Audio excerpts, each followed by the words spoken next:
Bien, bonjour, je suis ravie de voir que vous êtes très nombreux. Ça prouve qu'il y a beaucoup de gens réveillés sur la Terre. C'est quand même bien à savoir, parce que quand on vit à notre époque, on est un peu effrayé. Alors, Michel Foucault, qui était au Collège de France, disait il y a déjà près de 20 ans, notre médecine ne se contente pas de guérir, elle tue, non par manque de connaissances, mais par savoir. Et je crois que ça, c'est une chose vraiment à garder en mémoire, parce que plus nous allons, plus nous sommes malades, plus il y a de pathologies très graves qui se développent. Les maladies auto-immunes sont en train d'exploser, l'asthme est en train d'exploser, enfin toutes les maladies, et ne parlons pas évidemment du cancer, qui devrait théoriquement toucher un enfant sur deux. Alors évidemment, on est en train de chercher de l'argent pour essayer de soigner le cancer au lieu de le prévenir. C'est toujours pareil, ça c'est notre médecine de troupeau que nous pratiquons en France. Alors, malgré cet état de santé, vous savez qu'en France, nous sommes les plus grands consommateurs de médicaments, et les médecins, si vous voulez, qui étaient autrefois des merveilleux médecins. Moi, j'en ai connu dans mon enfance, c'était des gens extraordinaires qui connaissaient toute la famille, qui connaissaient les antécédents et tout. Et avec notre système de santé, le médecin ne connaît plus la famille, ne connaît plus personne. La plupart des gens qui vont en voir, moi j'ai beaucoup d'amis médecins, mais je ne les consulte pas parce que j'ai la chance de me porter bien, me racontent que quand ils voient un médecin, au lieu de leur poser des questions, comme le font la plupart des homéopathes, ils leur tournent le dos, ils vont devant l'ordinateur et ils commencent à taper. Alors à partir du moment où on devient des robots, il n'est pas étonnant que la santé se dégrade. Or, malgré cet état de la population, les laboratoires pharmaceutiques trouvent qu'on n'est pas assez malade. Parce qu'évidemment, ils devraient normalement fabriquer des médicaments pour soigner les gens malades.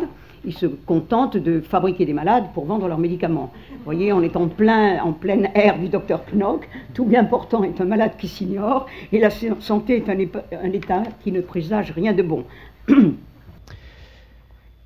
Je ne prétends pas que ce que je vais vous dire repose sur toute l'analyse de la situation, mais c'est une voie de réflexion qui nous oblige à remonter assez loin dans le temps. Peut-être déjà aussi loin que l'apparition de l'espèce humaine qui, avec son instinct de survie, connaît une émotion qui lui permet de survivre, qui s'appelle la peur. Et cette émotion est nécessaire car elle nous permet de nous adapter, de nous prémunir de certains dangers et de continuer à survivre. Mais cette émotion n'est bonne que si elle est en lien avec quelque chose de réel. Or, l'être humain, constitutivement, a cette faculté de se projeter dans le futur et d'imaginer des choses qui ne se produiront jamais, et de se faire peur sur des bases qui ne sont absolument pas rationnelles, car elles ne sont pas liées à la rationalité d'une réalité du présent.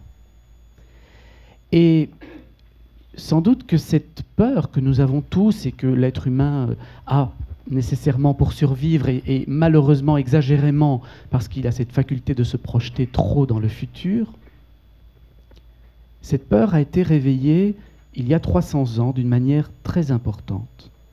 Lorsque, au siècle des Lumières, les philosophes ont déclaré que la nature était dangereuse et que l'être humain était en dehors de la nature. Et que la fonction de l'être humain était d'utiliser son intelligence, intellegere en latin, qui veut dire comprendre. Que la fonction de cette intelligence humaine était de comprendre la nature dans ses moindres détails pour arriver à interférer avec elle, l'influencer, la dominer. Quand je suis devant un événement, j'ai le choix entre deux polarités, le bien et le mal.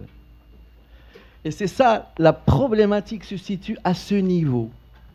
C'est-à-dire, je n'ai pas la possibilité d'aller au-delà de ce choix. La problématique dualiste.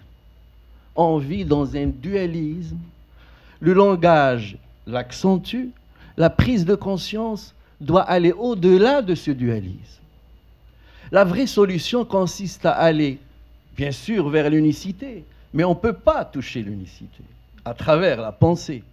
La pensée est incapable de cerner la valeur de l'unicité dans notre être. On ne peut toucher que la trilogie, l'archétype 3. C'est-à-dire, je suis devant une dualité. Pour toucher la symbolique unicité, il faut que je passe par la trilogie. J'ai créé un système qu'on appelle l'approche matricielle qui tourne autour de la trilogie.